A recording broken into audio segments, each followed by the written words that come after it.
好了，今天本田90马力的化油器配件已经都到了，看一下全部的，然后准备组装。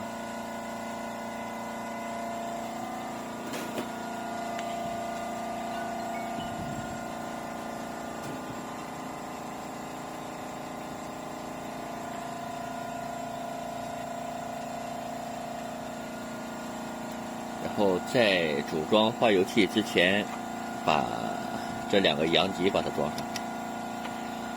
之前的是用的是十字花螺丝刀的那种螺丝，这次把它换成内6角螺丝，然后之后拆的话可能会好拆一些。